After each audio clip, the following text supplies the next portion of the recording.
क्यों सैयदा फातिमा जहरा के लिए बाज़ाब्ता तौर पर ऐसा जनाजा तैयार किया गया था जिसमें आपकी बॉडी दिखाई ना पड़े, इसीलिए कि सैयदा फातिमा जहरा रज़ियल्लाहु ताला अन्हा के जिस्म नाज को कभी किसी गैर महरम ने नहीं देखा था कि फातिमा मोटी है कि पतली है। और इस एहतराम शरीयत का लिहाज हश्र के मैदान में भी रखा जाएगा जब सैयदा फातिमा जहरा पुलसरात पर से गुजरने वाली होंगी। 70,000 हूरों के झुरमुट में गुजरेंगी।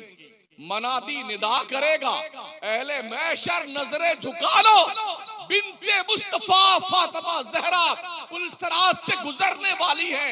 गुजरेंगी ऐसे जैसे बिजली को कव्वाली की तरफ, ढोल बजाने वाले नचनियों की तरफ, गवैयों की तरफ, शराबियों की तरफ, जुआरियों और सटोरियों की तरफ। बड़ी मुश्किल से मदरसे चलते हैं और चलाए जाते हैं।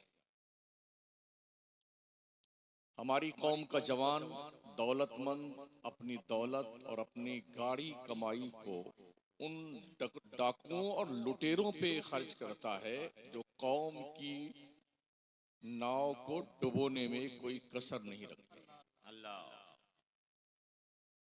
मुल्की पैमाने पर ये बलाए नागहानी हम सुन्नियों के यहाँ ही पाई जाती है। कव्वाली, ढोल, मजीरा, झुनझुनिया, टुनटुनिया, हारमोनिया, बिंजू, सरंगी, जिसका कोई वजूद नहीं है इस जंगलीपन का अहले सुन्नत वल जमात के। सिमा का जवाज है मगर उसकी कंडीशन इससे बहुत मुख्तलिफ है। हमारे सिलसिले चिश्तिया के बुजुर्गों ने सिमा सुना भी है और इसका जवाज भी शरीयत में मौजूद है, लेकिन इस दौर की जंगलीपन वाली कव्वाली से उस सिमा का दूर का भी वास्ता नहीं।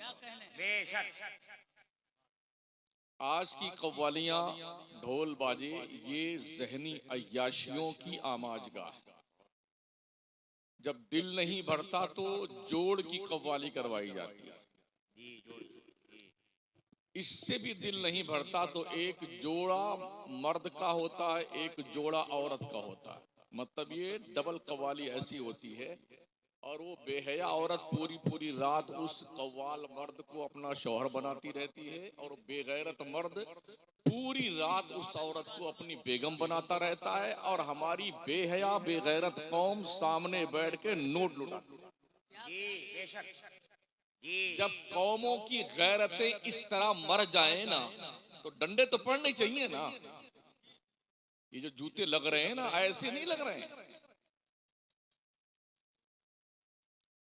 जब बर्बादियां हम खुद ही अपनी कौम के लिए चुनते हैं और अपने लिए चुनते हैं तो अगर चंगेजी फितना रूनुमा होता है तो किसका कसूर है? न हमारे पास इल्म है, न हमारे पास ढंग की दौलत है। मुझे एक बंदा ऐसा बता दो कौम मुस्लिम से जिसकी फैक्ट्री बड़ी सी हो, 200-400 मजदूर काम करते हो। मजदूर तबका का आदमी जब इस आवारा गर्दी का शिकार होता है तो बहुत अफसोस होता है कि भी अय्याशियां, बेहयाइयां, बेशर्मियां तो ये आमतौर दौलतमंदों में पाई जाती थी। ये मजदूर तबका के लोगों के अंदर कैसे ये बुराई सरायत कर दी? जो दिन भर की मेहनत मजदूरी करने के बाद 2 वक्त की रोटी का इंतजाम कर पाता है, जब वो अपनी गाढ़ी कमाई को इस तरह से औबाश किस्म के लोगों पे लुटाता है तो यूं लगता है कि शायद इनकी जिंदगी के दिन गिने जा चुके हैं। आज की तारीख में हालात दुनिया के हर शख्स के सामने, कहीं भी कुछ भी होता है, एक लम्हे में हर बंदे तक वो खबर, रिपोर्ट ऑनलाइन पहुंच जाती है। इतना सब कुछ लुटाने और बर्बाद करने के बाद भी अगर हमें होश नहीं आता है तो इसके अलावा क्या कहा जाए। हम सब बस मरने के लिए ही तैयार बैठे हो। अगर यहाँ कव्वाली होती तो क्या इतने ही लोग होते?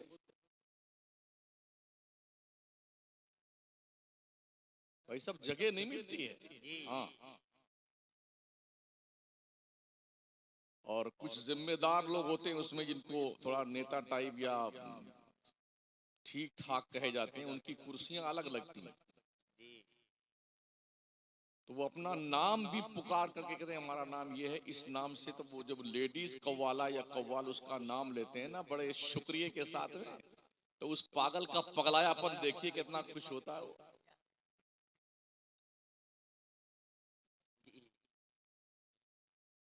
ऐसा लगता है शायद इस बेगैरत को जन्नत का टिकट किसी ने दे दिया, इतना खुश होता है। वो लोगों अपनी अकल का इलाज कर, तो दिमाग पर भूत सवार हुआ है ना, इस भूत को उतार लो और अपने मेहनत की कमाई इस तरह बर्बाद मत करो। अपने पैसे मकसद पे खर्च करो, मदरसों पे खर्च करो, क्वालिफिकेशन पे खर्च करो, अपनी कौम की फलाह बहबूद के खर्च करो, अपनी मस्जिद और अपने मदारिस को मुस्तहकम करो, अपनी जमइयत को मुत्तहिद करके आगे बढ़ने की कोशिश करो।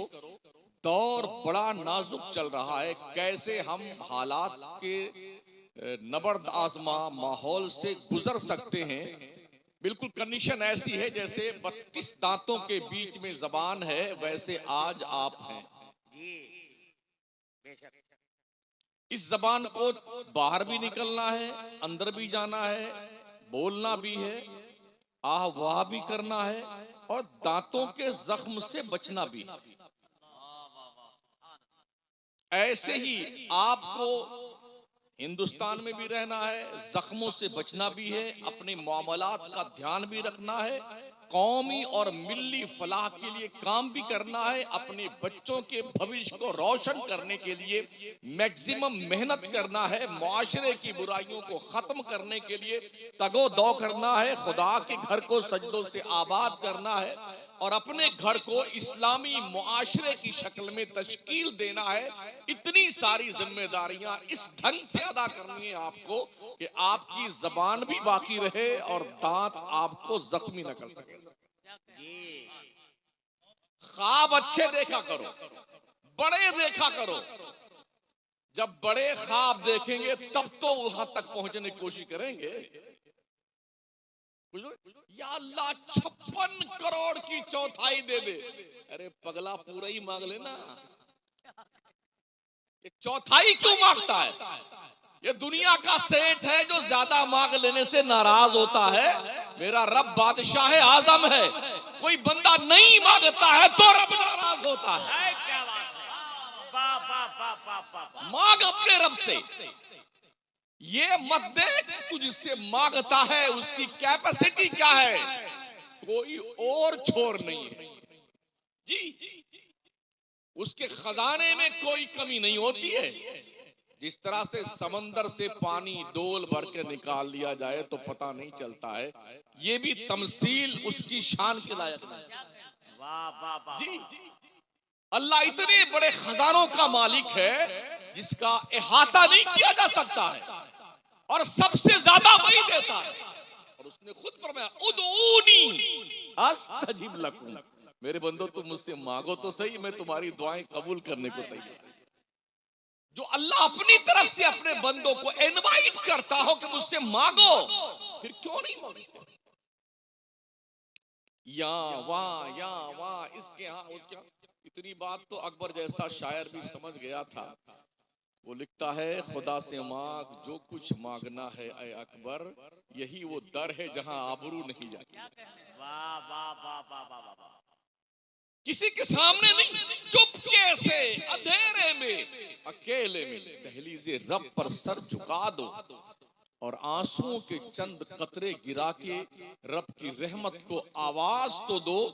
डॉक्टर इकबाल कहते हैं मोती बना के शाने करीमी ने चुन लिए, कतरे जो टपके मेरी अरकीन ख्याल की। शर्मिंदगी का आंसू अगर हमारी आंखों से टपक जाए तो अल्लाह की गैरत को जलाल आता है। मेरे बंदे के आंखों से ये शर्मिंदगी के आंसू गिरे हैं तो आपके ये गिरने वाले आंसू आपके गुनाहों के धब्बों को धुलने के लिए काफी होते हैं। वाह वाह वाह। जोड़िए अपने आप, करीब लाइए रब की दहलीज करम से। आप अगर ये सोचते हैं कि रोज मुर्गा खाएं, तीतर खाएं, बटेर खाएं, कोरमा खाएं, चिकन क्रिस्पी खाएं, और क्या चिकन चिल्ली, मटन बर्रा, तो छौंकते बघाड़ते खाते रहते हैं। हजरत सरकार अबू हुरैरा फरमाते, अल्लाह गवाह है, मैंने जिंदगी में कभी नहीं देखा कि मुस्तफा करीम सल्लल्लाहु अलैहि वसल्लम के दस्तरखान पर बैक वक्त 2 सालन मौजूद हो, हमने कभी नहीं देखा।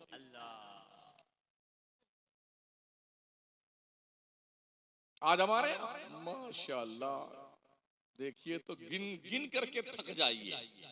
और शादियों में तो अजीब अजीब डिजाइन के अजीब अजीब सामान, खाने वाने सब मौजूद होते हैं। तो कोई 15 किस्म का, 20 किस्म का। हमने ऐसी ऐसी शादियां भी देखी हैं कि 1500 रुपए का एक प्लेट होता है। अब वो खाएगा कि बांध कर ले जाएगा ये पता नहीं। हलक शरीफ के नीचे लुकमा उतरने के बाद क्या उसका टेस्ट अब महसूस होता है? जब तक जबान पर है, अरे क्या स्वादिष्ट है, कसम खुदा की मजा आ गया, अरे बहुत टेस्टीफुल है माशाअल्लाह। और हलक के नीचे नीचे गया ना, खत्म कहानी। ऐसा भी नहीं है कि टंकियां अलग अलग बनी हुई हों, कमरे बने हैं पेट में कि बिरयानी इधर रखी जाएगी, कोरमा यहाँ रखा जाएगा, पुलाव इधर रखा जाएगा, जर्दा यहाँ रहेगा। भाई साहब एक ही कमरे में जलवा फरमा होते हैं सारे लोग, जिसे हजरत मेदा रहमतुल्लाह अलैह कहते हैं। डाइजेस्टिव सिस्टम जब अपना काम शुरू करता है ना, तो सिर्फ 2 ही आइटम बनता है, एक लिक्विड और एक वेस्टेज माल। लिक्विड तो कुदरत के आदेशानुसार जहां जहां जरूरत होती सप्लाई हो जाता है, और जो वेस्टेज माल होता है ज्यादा देर तक उसे आदमी पेट में संभाल कर रखता भी नहीं। वैसे बंबई में तो आप बहुत सारे रहते होंगे ना, कलकत्ता बंबई में आपने देखा होगा म्युनिसिपल कॉर्पोरेशन के जो बड़े बड़े बाथरूम बने होते हैं, 15-15, 20-20, सवेरे जब लाइन लगती है एक एक के सामने 15-15 आदमियों की, एक घुसता है ना अंदर, तो अभी शायद उसने जारबंद भी नहीं खोला होगा। अरे भाई साहब जल्दी कीजिए, अरे भाई साहब जल्दी कीजिए। नंबर आने से पहले गुस्ल की नौबत आ जाती है। फिर ऐसा खाना खाने के लिए आदमी क्यों इतना परेशान रहता है यार? खाना खाएं मगर इस तरह बेहूदगी के साथ ना। और ये भी ध्यान रखें, अल्लाह का रिज़्क अदब से खाइए। अभी तो शादी ब्याह वगैरह में तो जानवर बन के लोग खाते हैं। जानवरों में भी सिर्फ एक जानवर है जो स्टैंडिंग में सारा काम करता है, इनकमिंग भी स्टैंडिंग में, आउट गोइंग भी स्टैंडिंग में, उसे जनाबे गधा कहते हैं। तो शादी ब्याह में बफर सिस्टम लगता, बफर। हाँ, तो बफर सिस्टम का उसूल यही है, मंगता भिखारी की तरह प्लेट उठाता है, यहाँ से थोड़ा निकाला, यहाँ ऐसे। पहले तो ये था दस्तरखान लगता था, प्लेटें लगाई जाती थी, खाना सजाया जाता था, प्लेट में निकाल के दिया जाता था, फिर रोटियां पकड़ाई जाती थी। तो सब तक पहुंचने के बाद घर का बड़ा आदमी, भाई साहब जरा बिस्मिल्लाह कीजिए, फिर लोग बिस्मिल्लाह फरमाते थे, है ना, बड़ी इज्जत के साथ। मगर अब कुछ नहीं, ऐसा कुछ पता भी नहीं कि टंकी में कितना आएगा, तो इतना भर लाता है कि आधा खाता है, आधा छोड़ के भाग जाता है। हमारा हिंदुस्तान जितना खाना बर्बाद करता है सालाना, अगर ये इकट्ठा किया जाए ना, तो नेपाल जैसे मुल्क को, भूटान जैसे मुल्क को, पाकिस्तान जैसे, बांग्लादेश जैसे मुल्क को हम साल भर परवरिश उनकी करते हैं। बड़ा सक्षम है हमारा देश, लेकिन हमारे पैसे बहुत खर्च होते हैं। 1-1 करोड़ रुपया शादी पे खर्च करते हैं पगलाए हुए सेठ। अपनी नाक ऊंची करने के लिए भाई साहब जितनी लंबी बनाई रब ने, इससे ज्यादा लंबी हो नहीं सकती है। तो क्यों परेशान है? और ज्यादा से ज्यादा आदमी ये कि यार क्या बढ़िया शादी की, 2 दिन ना बस, उसके बाद अरे कभी इसने अपनी शान बगाड़ा, यही लोग कहेंगे। इसलिए भलाई और इज्जत इसमें है कि इस्लाम के दायरे में रह के जिंदगी गुजारिए। हजरत सिद्दीक़ अकबर का नाम सुना है, अफज़लुल खल्क़ बादल अंबिया वल मुरसलीन। जब वो मसनद खिलाफत पे बैठे ना, तो बहुत मुख्तसर सा आपका रोजीना तय किया गया, माहाना तय किया गया बैतुल माल से। एक दिन आपकी अहलिया ने कहा कि शौहरे नामदार कोई मीठी चीज खाने को जी करता है। कहा मेरे पास पैसे नहीं है। आज हम चाहें जो कुछ बना के खा सकते हैं ना, हलवा जलवा बिरयानी कोरमा सब कुछ खा सकते हैं बाहर से लाके, लेकिन हजरत सिद्दीक अकबर ने क्या कहा? कहा वो कौन थे? अमीरुल मोमिनीन थे। फरमाते मेरे पास पैसे नहीं। तो आपकी अहलिया ने कहा कि अगर आप इजाजत दें तो जो रोज का पैसा हमें मिलता है ना, उसमें से थोड़ा थोड़ा बचा लें। कहा ठीक है बचाइए। अच्छा, औरतों की आदत भी होती है, अच्छी आदत है। तो जब बचा बचा के थोड़ा पैसा इकट्ठा किया तो कहा शौहरे नामदार थोड़ी रकम हमने इतना इतना करके इकट्ठा की है, तो अब कोई मीठी चीज बनाने का जी करता है तो बाजार से सामान ले आइए। सिद्दीक अकबर ने वो पैसा इकट्ठा करके हाथ में लिया, उसे बैतुल माल में जमा कर दिया। फरमाते हैं कि अंदाजे से ये मालूम हुआ है इतना पैसा रोज हमें ज्यादा मिलता था, लिहाजा ये पैसा बैतुल माल में जमा किया जाता है, और अपनी तनख्वाह से उतना पैसा पर डे कम कर दिया। अल्लाह सोचिए, वक्त क्या अमीरुल मोमिनीन है।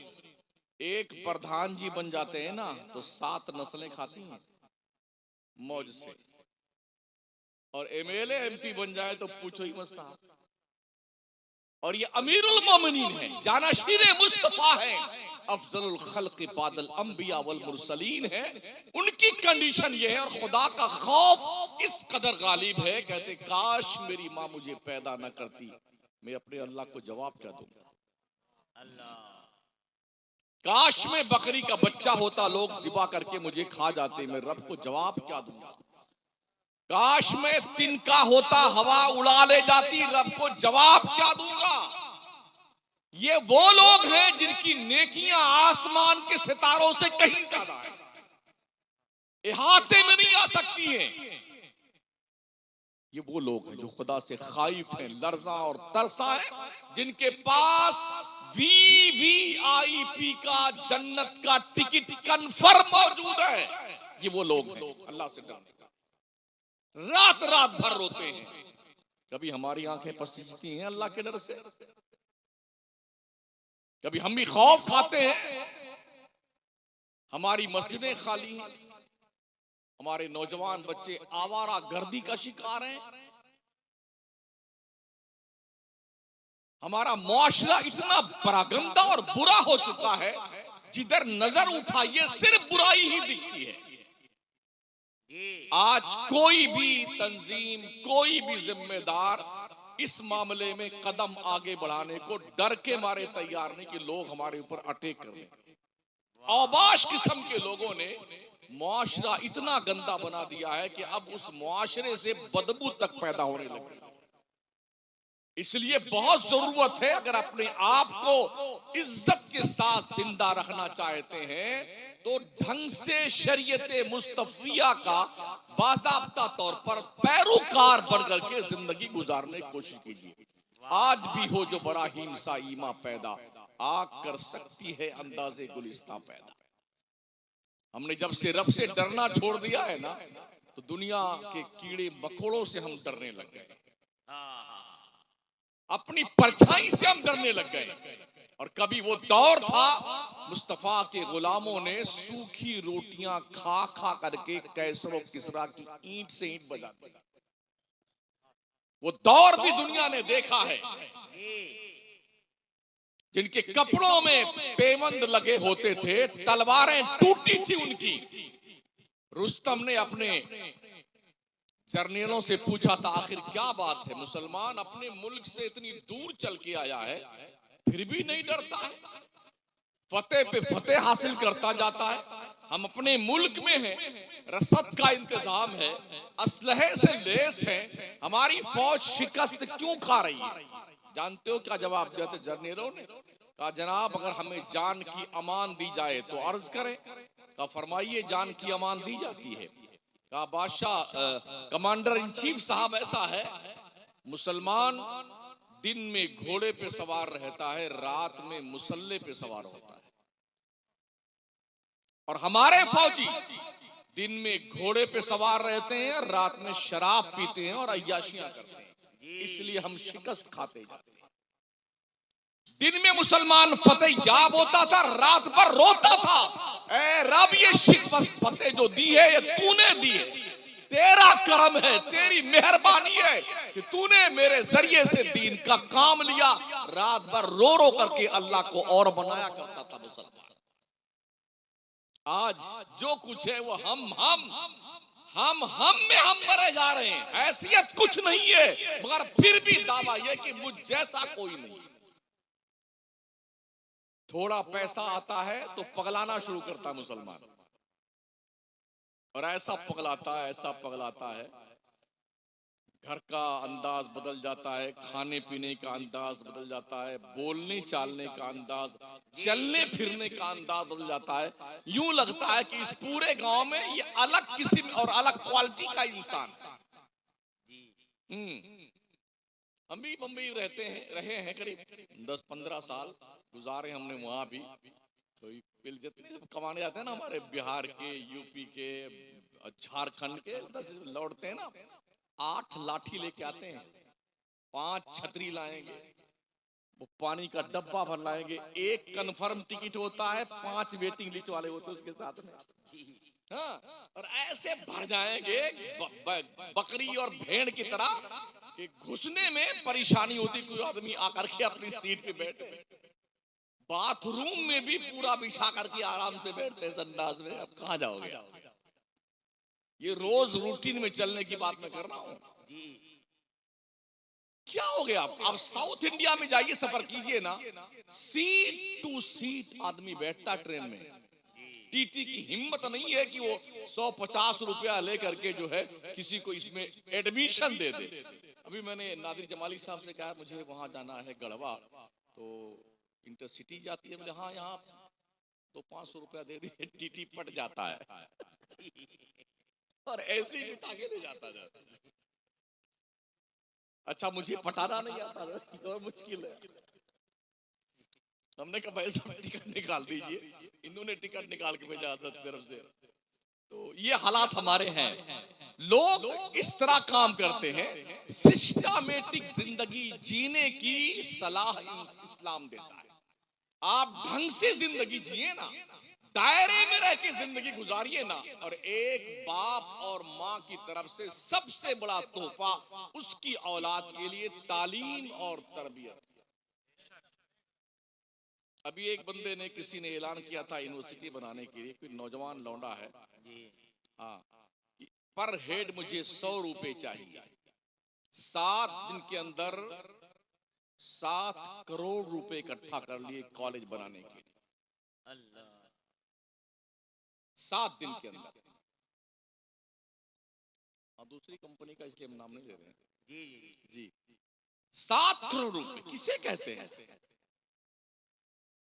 अभी तो मैंने देखा नहीं हजरत का इदारा कैसा है। हमारे सारे इदारे लगभग ऐसे हैं, कहीं की ईंट, कहीं का रोड़ा, बानबत्ती ने कुंभा जोड़ा। बड़ी कसमपुरसी के आलम में हमारे इदारे गुजर रहे हैं, जहां से हमारे बच्चों को इस्लामी स्पिरिट मिलती है, और जहां की बुनियाद पर कौम जिंदा है, मुसलमान कौम। मदरसे जिस दिन खत्म हो गए ना, आपका वजूद नहीं रहेगा दुनिया में। जहां से मदरसे खत्म हुए, समरकंद, बुखारा, स्पेन, जाके जायजा लीजिए, आपको पता चलेगा कि मुसलमान पहचानने में नहीं आता। ये हालत है हमारे। इमाम बुखारी की जमीन, जहां से इल्म फजल के सोते फूटते थे, कभी मदरसे खत्म हुए, मुसलमानों की शनाख्त मिट गई। दुनिया इसी काम में लगी हुई है कि मुसलमानों के मदरसों को बंद करवा दिया। अब आपकी जिम्मेदारी बनती है कि अपने मदरसों को जिंदा रखना चाहते हो या नहीं रखना चाहते हो। मस्जिदों के मीनारों पर अजान की आवाज आती है, ये मदरसों की देन है। मेंबरों पे खुतबे हो रहे हैं, ये मदरसों की देन है। दिल में कलमे की रोशनी है, ये मदरसों की देन है। पेशानियों में सजदों का वकार है, ये मदरसों की देन है। जिस दिन ये मदरसे खत्म हो गए आपकी शनाख्त मिट जाएगी। इसलिए जरूरी है जिंदा रहने के लिए कि मदरसों को जिंदा रखा जाए, बच्चों को तालीम दो, बच्चियों को तालीम दो। मुझे बड़ी हैरत भी हुई और खुशी भी कि सैयद साहब बच्चों का भी इदारा चलाते हैं और बच्चियों का भी इदारा चलाते हैं। एक इदारा चलाना इस दौर में कितना मुश्किल है, ये साहिबे दानिशो बीनश से बिल्कुल मख्फी नहीं, पोशीदा नहीं। इस राह में कितनी रुकावटें आती हैं एक दानिश्वर आदमी जानता है। इसलिए कि हमारी कौम का पैसा मदरसों की तरफ कम आता है, मस्जिद में कम आता है। आपने देखा होगा, हम भी इमाम है मस्जिद में, जुम्मा का दिन हफ्ते में एक दिन आता है और जब झोली फिराई जाती है तो बहुत सारे लोग ऐसे मुंडी झुका के आंखें मूंद के बैठ जाते हैं कि ये झोली खैरियत से गुजर जाए तो। हाँ, ऐसा सूरदास बन जाता है बेटा। अच्छा, कुछ लोग जो झोली फिराने वाले हैं थोड़ा होशियार हो, उनको पता है कि इसने आंखें मूंद ली हैं तो उसके कान के पास बजाते हैं झोली कम। बड़ी मुश्किल से हाथ डालता है जेब में, अंदर ही चुन लेता है कि बड़का सिक्का नहीं आना चाहिए, छोटा वाला सिक्का, और ऐसे मुट्ठी बंद यूं घुसा के डालता है ताकि जान न पाए क्या दिया है। सुन बंदे सुन, लन तनालुल बिर्र हत्ता तुनफिकू मिम्मा तुहिब्बून वमा तुनफिकू मिन शैइन फइन्नल्लाह बि अलीम। तुम्हें नेकियां उस वक्त तक नहीं मिलती जब तक अपनी चॉइस की चीज अल्लाह की राह में खर्च न करोगे। और तुमने जो भी खर्च किया अल्लाह की राह में, अल्लाह खूब जानता तुमने दिया। कुछ तो बेटे फटे फटे नोट डाल देते हैं, शायद लोगों को बहुत नजरा इनाम मिलते हैं, इनको बाद में मालूम पड़ता होगा कि अपने फटे फटे नोट दिए गए। क्यों जमाली साहब जी? हाँ, एक बदबख्त ने हजरत 500 का फटा हुआ नोट डाल दिया जो 50 रुपए में भी नहीं चला और 450 रुपए निकाल दिया उसने। बताइए कितना जमीर मर गया इंसान का। कितनी हैरत की बात है। अपने रब से डरिए, और सिर्फ मर्द नहीं औरतें भी डरें, औरतें भी। हाँ, बच्चों को इसलिए आलिम बनाओ, हाफिज बनाओ, कारी बनाओ ताकि आपके बच्चे सलमान रुश्दी न बनने पाए, अब्दुल करीम छागला न बनने पाए, वसीम शैतान न बनने पाए। और बच्चियों को इसलिए दीन की तालीम दो ताकि आपकी बच्चियां तस्लीमा नसरीन जैसी बेहया न बनने पाए। इसलिए तालीम दोनों को देना जरूरी है, और दोनों को देना बल्कि बच्चों से ज्यादा तालीम बच्चियों की जरूरी है, क्योंकि एक बच्ची पूरे एक परिवार के लिए रोशनी का काम करती है। अगर बच्चियां पाकीज़ा किरदार की हामिल हो गईं तो वो दिन दूर नहीं, कल भी कुतुबुद्दीन बख्तियार काकी 14 पारे के हाफिज बन के पैदा हुए थे। कल सरकार शेख अब्दुल कादिर जिलानी 18 पारे के हाफिज बन के पैदा हुए थे। आज भी अगर माएं और बहनें इस बात का अज़्म कर लें और कनीज़े फातिमा बनकर जिंदगी गुजारने के लिए तैयार हो जाएं, अब भी हमारी माओ और बहनों की गोद में सलाहुद्दीन अय्यूबी का कोई पैकर जरूर दिखाई देगा, कोई मोहम्मद बिन कासिम जरूर उभरेगा। लेकिन इसके लिए हमें कुर्बानियां देनी है। लोगों, हलाल कमाओ, हलाल खाओ, हलाल खिलाओ। सूखी रोटी हलाल की होगी ना तब भी उसमें दम होता है। नहीं देखा इब्राहिम कंदूजी ने सूखी रोटी का एक टुकड़ा मुंह में चबा करके मोइनुद्दीन चिश्ती के मुंह में डाला था, वो हलक के नीचे उतरा था, दिलों की दुनिया में इनकलाब पैदा हुआ, और फिर सब कुछ को त्याग पत्र दे करके राह मौला में निकल पड़े इल्म दीन मुस्तफा के तलाश और जुस्तजू में। और फिर वो दिन भी आया जब उनके पीर ने काबा के दीवार के करीब पहुंचकर परनाले रहमत के नीचे खाला उस्मान हारून ने अपने रब की दहलीज़े करम पर हाथ उठाए थे और कहा था, बेटे मैं दुआ करता हूं तुझे आमीन कहनी है। कहा ठीक है। उस पीरो मुर्शिद दुआ की, ए अल्लाह उस्मान हारूनी पूरी जिंदगी की कमाई मोइनुद्दीन की शक्ल में लेके हाजिर हुआ है, इसे कबूल कर ले। मोइनुद्दीन चिश्ती ने आमीन कही, काबा के दीवारों से आवाज आई, मैंने मोइनुद्दीन को कबूल कर लिया। ये कब मुमकिन होता है? जब तरबियत ढंग की होती है। काश हमारे पीराने तरीकत भी अपने मुरीदों को, जो मुरीद होते हैं ना, उनको ये समझा दें, जब तुम नमाज पढ़ोगे जब भी हम तुम्हारे पीर हैं। सीधी सी बात है। और जो मुरीद नमाज नहीं पढ़ता है, उसके घर जाना बंद, उसका खाना बंद, उसकी पानी पीना बंद, दूध कर दो उसे। जो हमारी कौम में जिसारत पैदा हो रही है वो इसलिए कि मुरीद कर लेने के बाद देखता इल्ला माशाअल्लाह, देखता है पीर के मुरीद नमाज नहीं पढ़ता है, वहीं बैठा रहता है, मगर बोलता नहीं पीर। ये जिम्मेदारियां छोड़ दी हमारे पीरों ने, इल्ला माशाअल्लाह। काश ये जिम्मेदारी महसूस करें तो बहुत बड़ा काम हो सकता है। जो हमारे चिल्लाने से नहीं क्या हो सकता है, वो इनके चंद नसीहतों से हो सकता है। लेकिन चूंकि मुल्की पैमाने पे हम ये देख रहे हैं कि बहुत बुरे हालात हमारे, जब भी पीर तशरीफ लाते हैं तो पूरे जितने मुरीद हैं सफेद सफेद कुर्ता पैजामा टोपी वोपी लगा वगा करके बगुला भगत बन के बैठा के बैठते हैं। मरदूद अजान हो गई, पीर साहब वही नमाज पढ़ते हैं, मगर वो सारे कम वक्त वही बैठे बैठे गप्पे लड़ाते रहते हैं। उसी छड़ी और डंडी से दे दनादान दो डंडी मार कर शराफत से जाके मस्जिद में नमाज पढ़ के आ। अगर इस पर अमल होने लग जाए ना तो इंशाअल्लाह इनकलाब पैदा हो जाएगा। बहुत अच्छे, बहुत अच्छे। दूसरी बात, हमारे यहाँ लोग बहुत गरीब है। सुन्नी गरीब नहीं है, सुन्नियों के पैसों का मिस यूज होता है। ताजिया, ढोल, बाजा, कव्वाली, जुड़वा कव्वाली, 3-3 कव्वाल एक साथ में, मुशायरा, और ऐसा भी मुशायरा जिसमें शायरात भी जलवा फरमा होती बेहया। हाँ?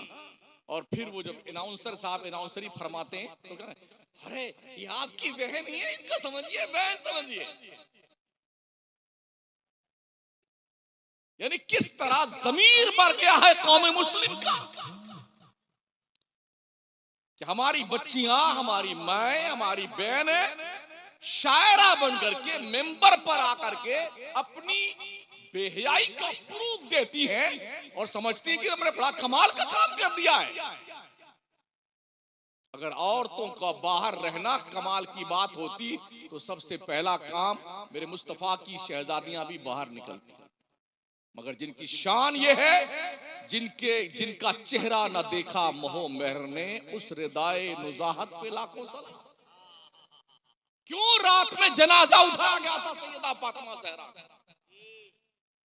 क्यों सैयदा फातिमा ज़हरा के लिए बाज़ाब्ता तौर पर ऐसा जनाजा तैयार किया गया था जिसमें आपकी बॉडी दिखाई ना पड़े? इसीलिए कि सैयदा फातिमा ज़हरा रज़ियल्लाहु ताला अन्हा के जिस्म नाज को कभी किसी गैर महरम ने नहीं देखा था। ये फातिमा मोटी है कि पतली है? और इस एहतराम शरीयत का लिहाज हश्र के मैदान में भी रखा जाएगा जब सैयदा फातिमा ज़हरा पुलसरात पर से गुजरने वाली होंगी।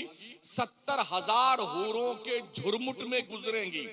मनादी निदा करेगा, अहले मैशर नजरे झुका लो, बिन्ते मुस्तफा फातिमा ज़हरा पुलसरात से गुजरने वाली है। गुजरेंगी ऐसे जैसे बिजली को। जिंदाबाद, जिंदाबाद। आज क्यों हमारी माएं और बहनें बेपर्दा घूमती? बोले ये चचा का लड़का है, ये मामू का लड़का है, ये खाला का लड़का है। उससे बात करना, उसके सामने जाना बेपर्दगी के साथ शरीयत नाजायज करार देती है। चाहे चचा का लड़का हो और चाहे मामू का लड़का हो, चाहे फूफी का लड़का हो, चाहे खाला का लड़का हो। समझ रहे हैं? बड़े रिश्ते नाजुक हैं ये। इन रिश्तों के जरिए से हमने बेहयाइयों को उरूज पाते देखा है, बदकिरदारियां आलमे शबाब में पलती देखा है हमने। तो हमारे पैसे मिसयूज ज्यादा होते हैं। हमारे लोग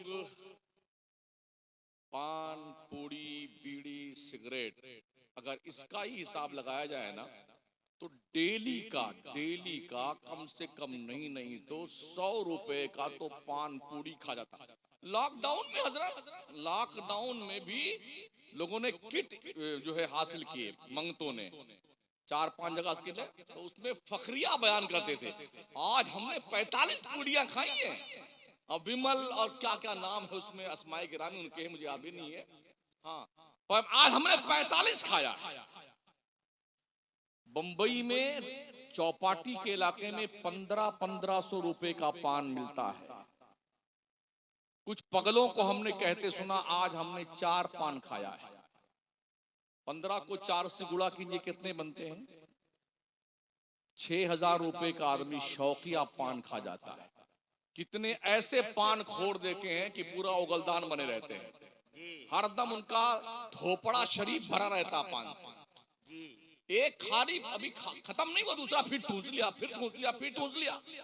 यानी एक पान को अगर आप 5 रुपए का माने तो दिन भर में 50 खा जाता है। 2500 का पान हो गया। इस तरफ जब हम जलवा फरमा हुए ना बिहार साइड में, और तो इधर बहुत ज्यादा तंबाकू खाया जाता है। हाँ, जहाँ बैठे पिचकारी मार मार के सत्यानाश के दे रहे यार। अरे भाई साहब, अल्लाह के लिए रहम को यार अपने हालत जार पर। इंसान बन जाओ शराफत के साथ में, अपने बच्चों पे रहम करो, रहम, ताकि तुम्हारे मरने के बाद ना तुम्हारी कब्रों पे जाके तुम्हारी बख्शिश की दुआएं किया करें। हजरत शाह वलीउल्लाह मुहद्दिस देहलवी रहमतुल्लाह ताला अलैह मदीना तैयबा तशरीफ ले गए, जन्नतुल बकी में गए, तो अल्लाह वाले कब्र के अंदर भी देख लिया करते हैं ना। हाँ, उन्होंने देखा कि एक मुर्दे पे अजाब हो रहा है, जहन्नम के आग की जूतियां पहनाई गई हैं। हजरत ने मुराकबा किया, अल्लाह से रिक्वेस्ट करी, अल्लाह ने उसकी रूह को हाजिर किया। आपने पूछा कि मेरे नबी के शहर में तेरे ऊपर अजाब हो रहा? उसने कहा, हुजूर मैं तो बहुत नेक था, बड़ा परहेजगार था, नमाजी था, मैंने कोई गलती नहीं की है। हाँ, बुढ़ापे में मुझे एक लड़का मिला था, पैदा हुआ था, बहुत ही प्यार लाड हमने दिया, नतीजा ये हुआ कि मैं उस पर कंट्रोल नहीं कर सका, शराबी बन गया, जुआरी बन गया, और वो जिस राह पे गया मैं उसे रोक न सका मोहब्बत की बुनियाद पर। तो आज जब भी वो जुर्म करता है जमीन के ऊपर, कब्र में उसका अजाब मुझे दिया जाता है। हजरत ने उसका पता पूछा, मदीने के किस महल्ले में तेरा घर है? बताया उन्होंने। हजरत उस महल्ले में गए, उसके घर पे पहुंचे, देखा उसका बेटा नशे में धुत था, शराब का नशा उतरा, तो आपने मुलाकात की, का जालिम अपने बाप पर रहम कर, तेरी बदकिरदारियों की बुनियाद पर तेरा बाप जहन्नम में जल रहा है। बच्चे ने भी सुना तो कांप गया, तौबा की, असरे नौ उसने तालीम हासिल की, शुरू कर दी हासिल करना। अब हजरत शाह वलीउल्लाह मुहद्दिस देहलवी कुछ महीने के बाद फिर गुजरे कब्रिस्तान से, जन्नतुल बकी शरीफ से, तो देखा उस कब्र के अंदर, तो उस कब्र के अंदर रहने वाले बंदे के सर पर जन्नत का ताज रखा हुआ है, उसके पैर में सोने की जूतियां पहनाई गई हैं, उसके सामने जन्नती दस्तरखान लगा हुआ है, और जन्नत के अनवाओ अक़साम की नेमतें अल्लाह ने अपनी तरफ से उसको दे रखी हैं। आपने पूछा, जनाब अब तो आपका हाल ठीक है? कहा, हुजूर आपका बड़ा करम, मेरे बच्चे को आपने गुनाहों से रोका तो अल्लाह ने मेरे लिए ये इनामात अता फरमाए जिसे आप देखते हैं। आप सोच सकते हैं इस तरह हालात हैं और रहे दुनिया के। हमारी माए बहनें क्या करती हैं, अपने बच्चियों, जब छोटी होती है ना बच्चियां, तो उनको छोटे छोटे कपड़े पहनाती हैं, और एक नया अभी चला है वो बंदूक की तरह, उसको बोलते हैं लेगी लेगी। हाँ, उसका नाम लेगी। एकदम एकदम चिपका चिपका, जिस्म के आजाद दिखते हैं, एकदम औबाश किस्म का,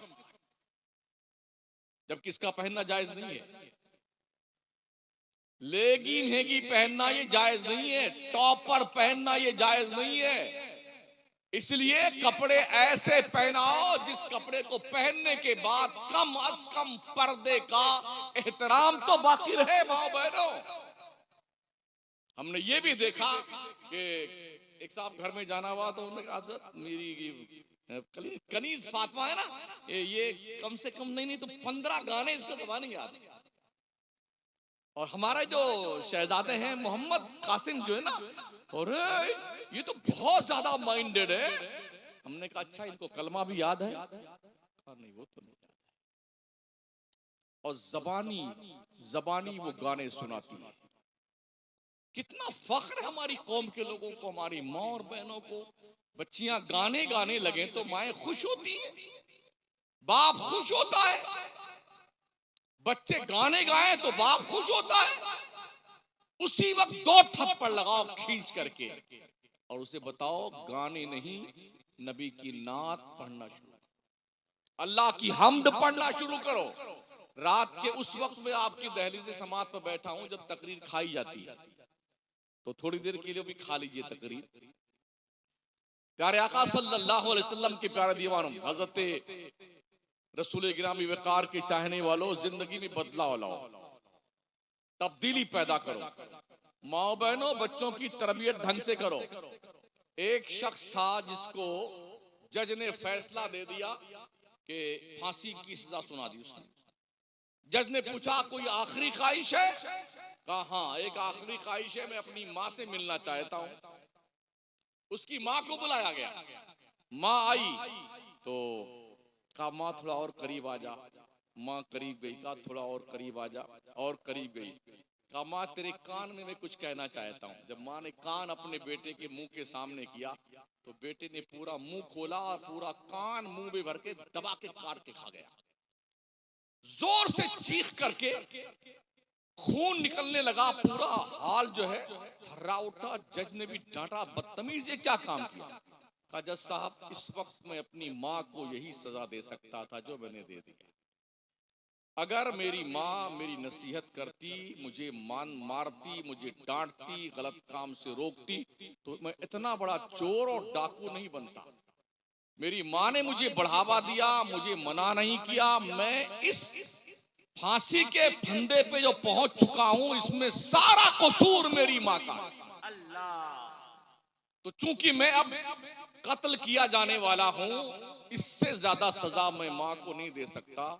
मैंने कान काट करके अलग कर दिया है ताकि रहती दुनिया तक की माओं को ये एहसास हो कि माएं अगर बच्चों की तरबियत नहीं करेंगी तो बच्चे अपनी माओं को इस तरह की सजा देने का अधिकार रखते हैं। मौलाना रूम फरमाते हैं हमारी कंडीशन भी अजीबो गरीब हो गई, हम भी लोगों के बीच रहते रहते मेमने बन गए हैं।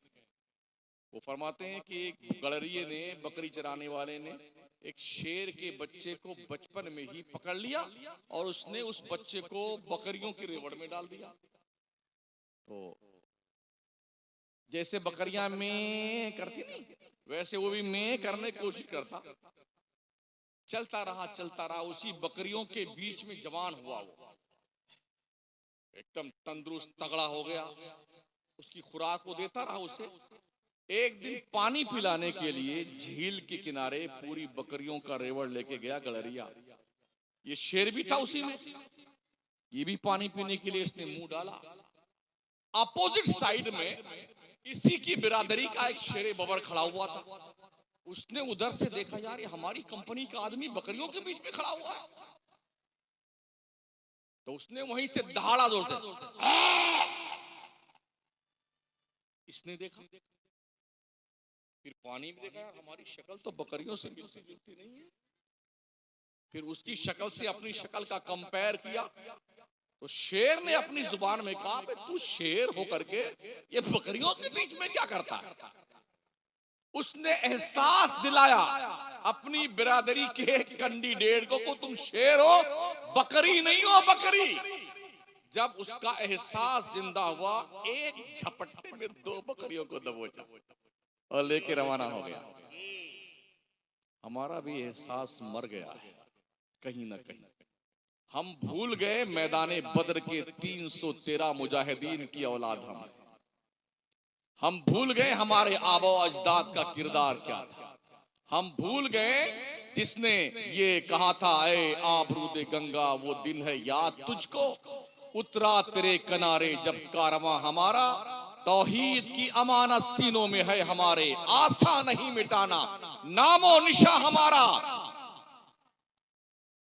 और बातिल से दबने वाले ऐ आसमां नहीं हम, 100 बार कर चुका है तू इम्तिहान हमारा। हम ये भूल गए, हमारा ये एहसास बेदार करने की जरूरत है। जिम्मेदारी महसूस कीजिए और अपने नस्लों को दीनदार बनाइए, दीनदार मुस्तफा का वफादार बनाइए। एक तरफ दुश्मनान इस्लाम ताक में बैठे हैं और एक तरफ बनामे मुस्लिम लोग दुश्मन बने बैठे हुए हैं। किस तरह आपको लुक़्मे तर बनाया जाए, तो हर एतबार से आपकी जिम्मेदारी क्या बनती है, इसे महसूस करने की जरूरत है। दूसरे ही हजरत मौलाना रूम ही फरमाते हैं, एक बादशाह का शहजादा था जिसकी परवरिश औरतों के बीच में हुई, औरतों के बीच में। तो जैसे औरतें हाथ पाथ हिला के बात करती ना, वैसे वो भी करता था। जवान हो गए, अचानक एक दिन सांप निकला, सांप।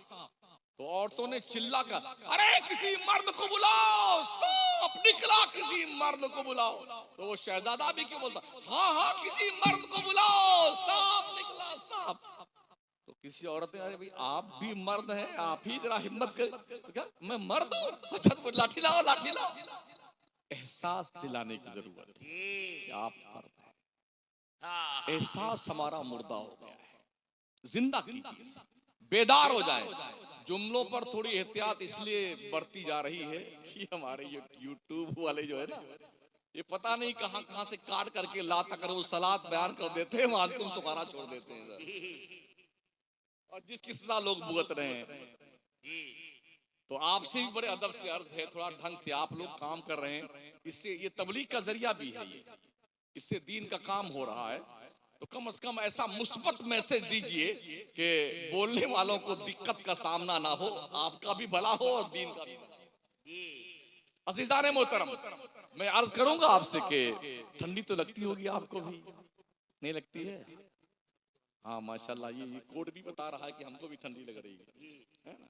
मौसम का तगय्युर और तबद्दुल जो है इंसानी सेहत पर अपना असर छोड़ता है, इसलिए कम से कम हालात पर नजर रखा कीजिए।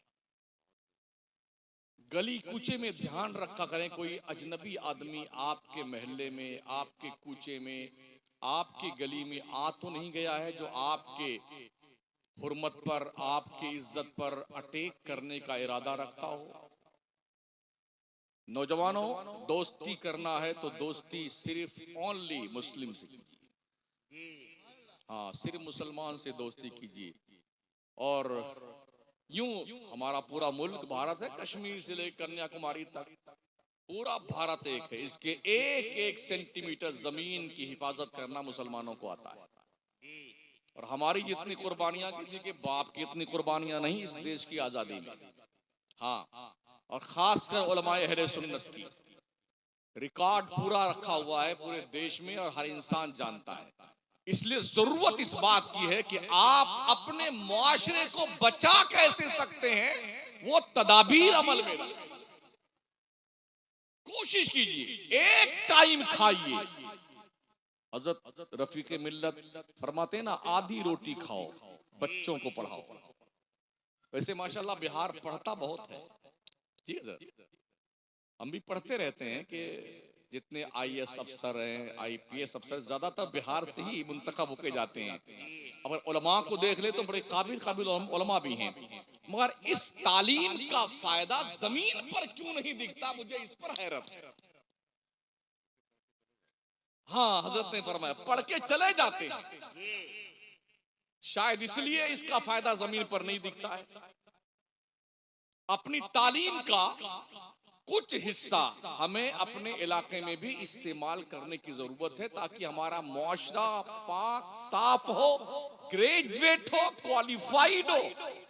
इस्लाम दुनिया की तालीम हासिल करने से मना नहीं करता है, बिल्कुल हासिल कीजिए, मगर पहले दीनदार बन जाइए।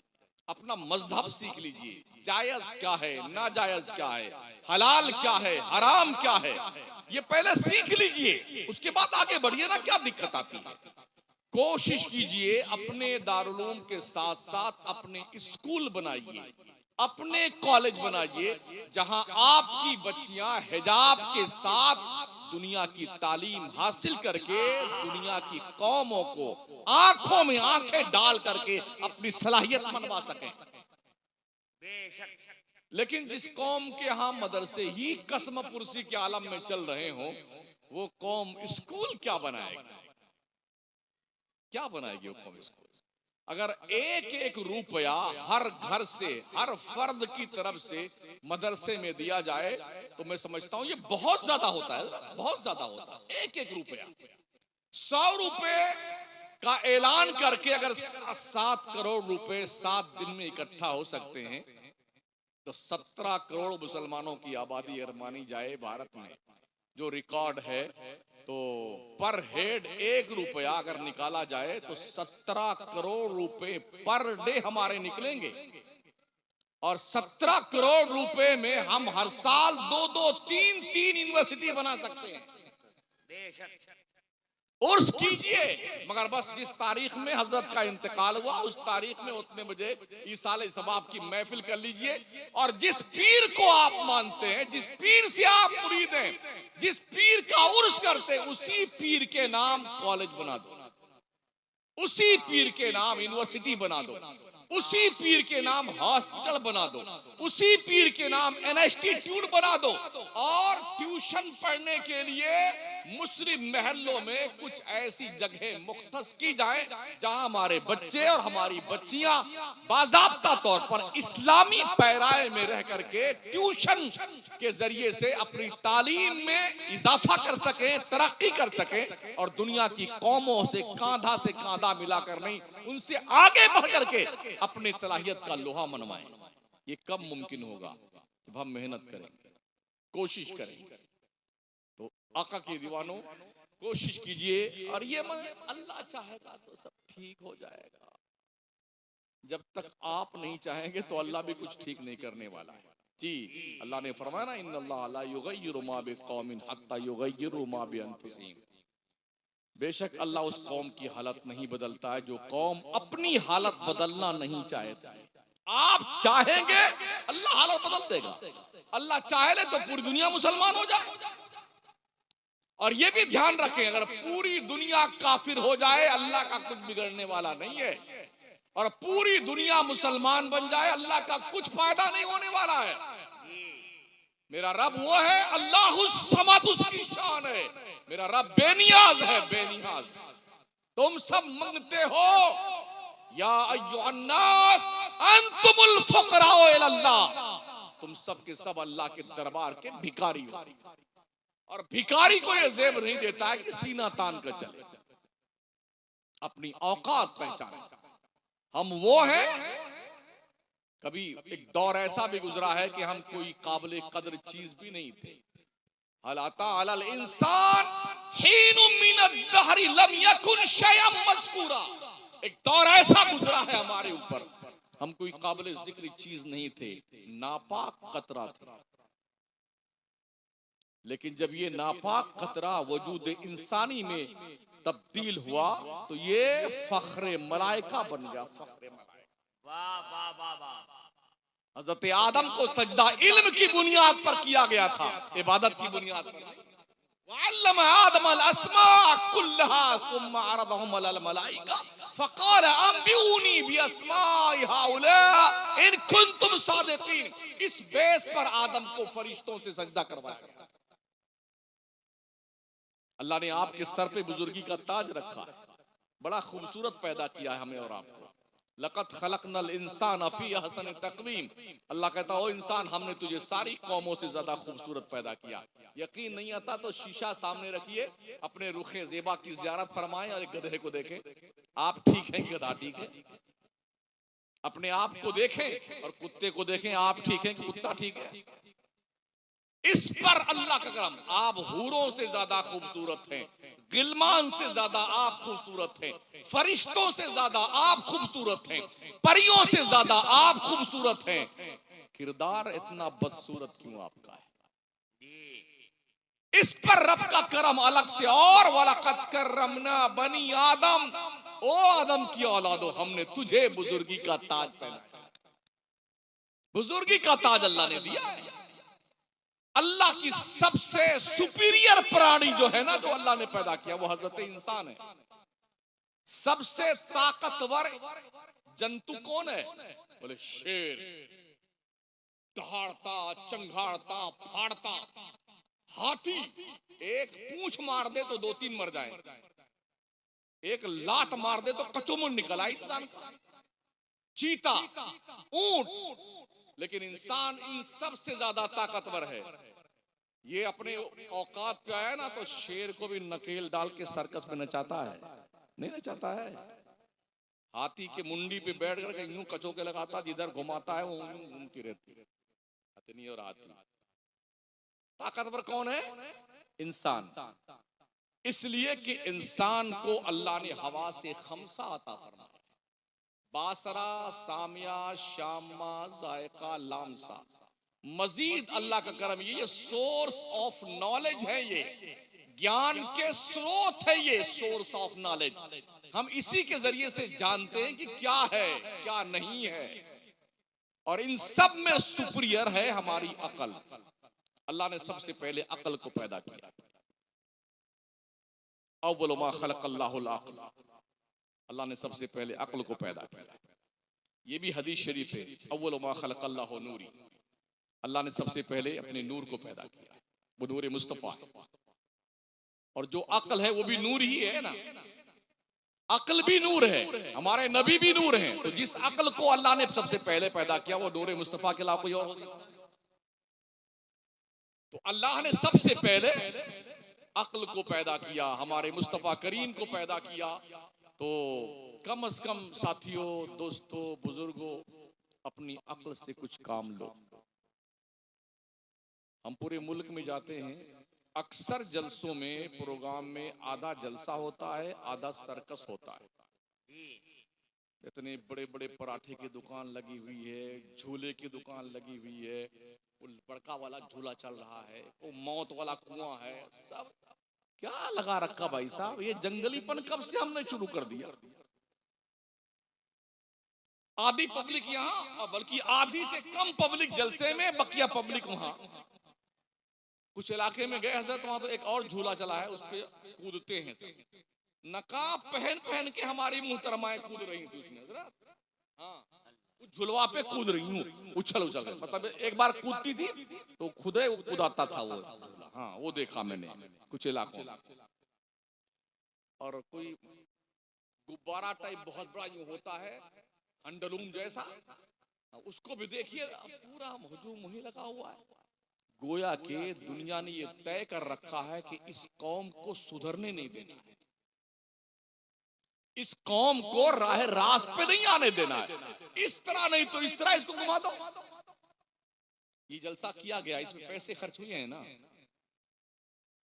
फ्री में तो नहीं होता ना, किराया लगता है, पोस्टर छपता है, एडवर्टाइज होता है, उलमा बुलाए जाते हैं, स्टेज लगाया जाता है, सजावटें हुई, पैसे खर्च होते हैं। अब हमारी कौम का आधा तबका से ज्यादा वो झूला झूल रहा है और जी कूद रहा है, उछल रहा है, मूंगफली खा रहा है, पराठे लील रहा है जाकर के। तो इस जलसे का मकसद हासिल हुआ नहीं। तो जलसा करने वालों से ये बड़े अदब से गुजारिश है कि अपने जलसों में इस तरह की दुकान लगाने पे मुकम्मल पाबंदी कर दी। अगर आप चाहते हैं कि आपकी कौम को ढंग का मैसेज जाए तो जलसों में बाजार लगाना बंद कर दो और अपनी कौम के लोगों को संजीदगी के साथ दीन का पैगाम सुनने का मौका फराहम किया। कितने लोग हैं जिन्हें कुरान पढ़ना आता है? अभी मैं जब वहां से चला बाग डोगरा स्टेशन पे तो 7 बच्चे हाफिज कुरान माशाल्लाह यहाँ हो रहे हैं, हो चुके हैं, जिनके सर पे दस्तार अभी बांधी जाएगी। उनके घर वाले बड़े खुश माशाल्लाह, औरतें, बच्चे, बूढ़े सब आ रहे थे उसी ट्रेन जिसमें हम भी आए।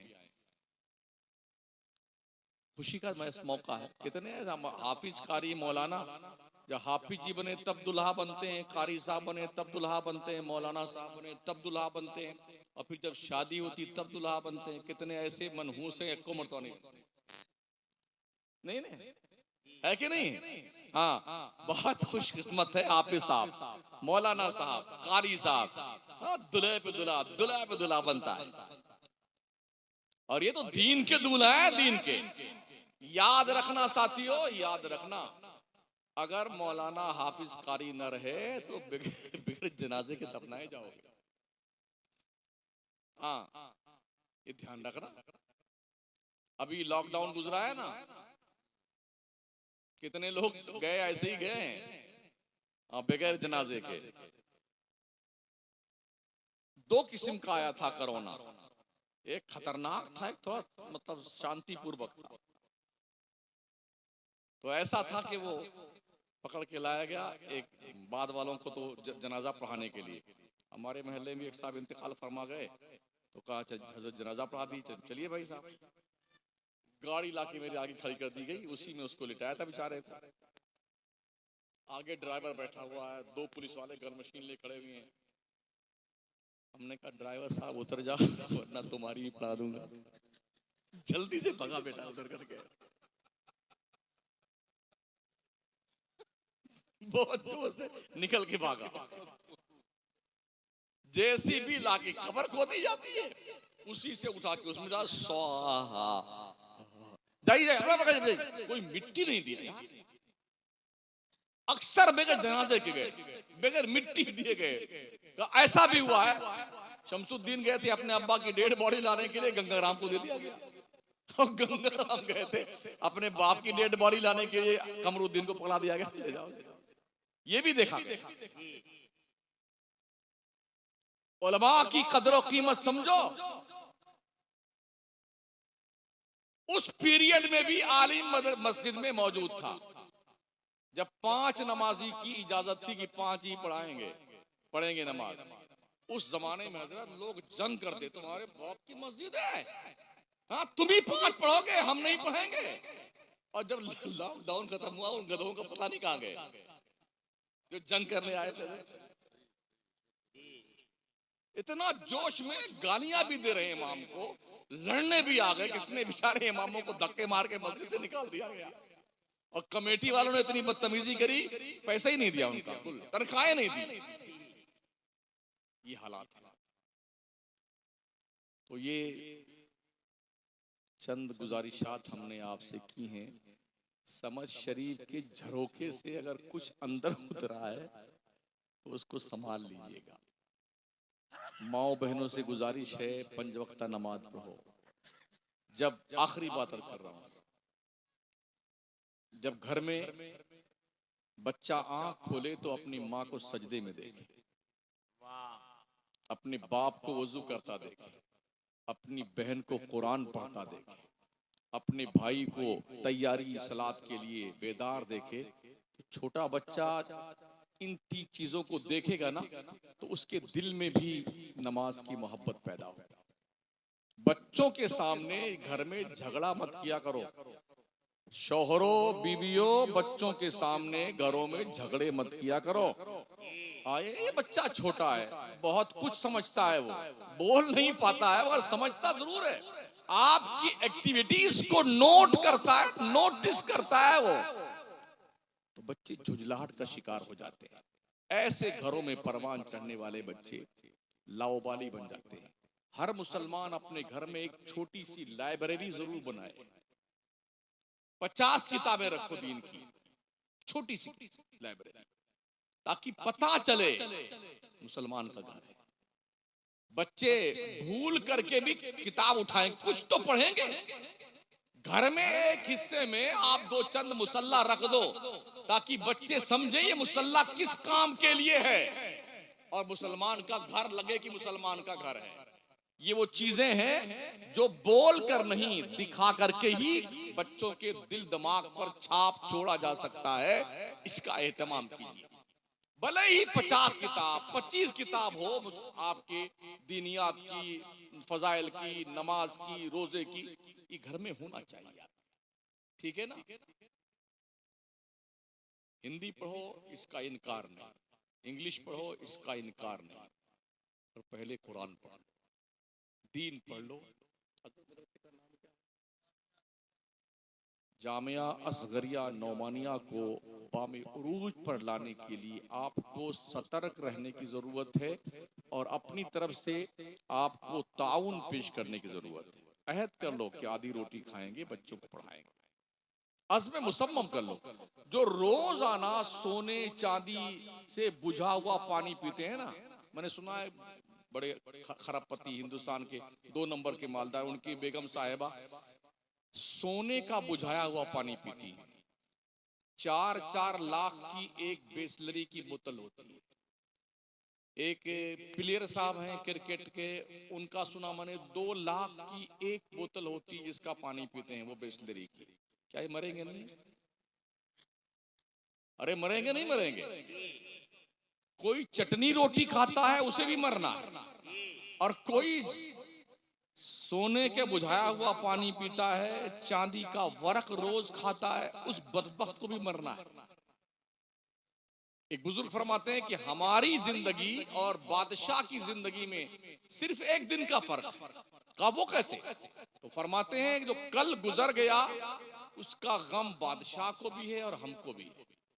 कल जो आने वाला है उसकी फिक्र बादशाह को भी है और मुझे भी है। बाकी रहा आज तो जल्दी से गुजर जाएगा। तो एक दिन का फर्क है बादशाह में और गरीब में, फकीर में। तो एक दिन के लिए अपनी जिंदगी बर्बाद मत करो। ये किसी को पता नहीं कल किसने देखा। या हाथ में आया हुआ लुकमा भी कभी कभी हलक के नीचे तक नहीं पहुंच पाता, यूं ही मर जाता है। मौत बता के नहीं आती है, चुपचाप आती है। अभी आखिरी बात कह दूं मैं, वो टाइटैनिक ढूंढने गए थे ना, हाँ, एक कोई जहाज डूबा था गालिबन 1912 में। 2000 आदमी थे उसमें, समंदर में डूब गया। अभी कुछ लोगों को शौक चल रहा है, जब ज्यादा पैसा आता तो लोग पगलाते हैं, नई नई जो है उपज निकालते हैं, शौक पैदा हो, ये करें वो करें, पैसे ज्यादा आ गए तो अब इसका इस्तेमाल कहाँ होना चाहिए। तो 5 खरबपति लोग पगला गए। 2 पड़ोसी मुल्क के थे, बाप बेटे, 3 और थे। बढ़िया से पनडुब्बी बनाई जो खरबों रुपए की थी, सुसज्जित एकदम। चलो टाइटैनिक। अबे मरदूद इतना पैसा अगर कहीं अस्पताल पे लगा देता, कॉलेज यूनिवर्सिटी पे लगा देता, कौम की फलाह बहबूद पे लगाता तो काम आता नहीं था। गए टाइटैनिक को ढूंढने के लिए। मलकुल मौत ने कहा, आ जाओ बच्चू, हम यहीं बैठे हुए। गए दबोच लिया 5 को। अब फिर कुछ लोगों को चर्राएगा शौक की, चलो उस 5 को ढूंढने चलते हैं। अल्लाह बड़ा करीम है, उसकी तदबीर कोई जानता नहीं है। हाँ, उजाले अपने यादों के हमारे साथ रहने दो, न जाने किस गली में जिंदगी की शाम हो जाए। ऐसा भी नहीं कि मलकुल मौत है, हुजरात रुक जाइए थोड़ी देर के लिए, यूं यूं दबाया ना, चुपचाप सीधे से कुल इन्नल मौतल्लज़ी तफिर्रूना मिन्हु फ़इन्नहु मुलाक़ीकुम। मुस्तफा तुम फरमाओ, जो लोग मौत से भागते हैं, मौत तो डेफिनेट उनसे मुलाकात करके रहेगी। ऐनमा तकूनु युद्रिकुमुल मौत वलौ कुंतुम फी बुरूजिम मुशय्यदा। तुम चाहे मजबूत किले में बंद हो जाओ, मौत का आहनी पंजा तुम्हारे गले को दबोच कर तुम्हारी रूह लेके जाएगा। उसको किसी के रोने पे तरस नहीं आता है। कोई चिल्लाए, इकलौता बेटा मर रहा हो चाहे 2 लोटा बेटा मर रहा हो, कोई मर रहा हो, कोई परवाह नहीं। उसको तो अल्लाह के कानून की पालना करनी है। ये टाइम आया, ये लेके रवाना।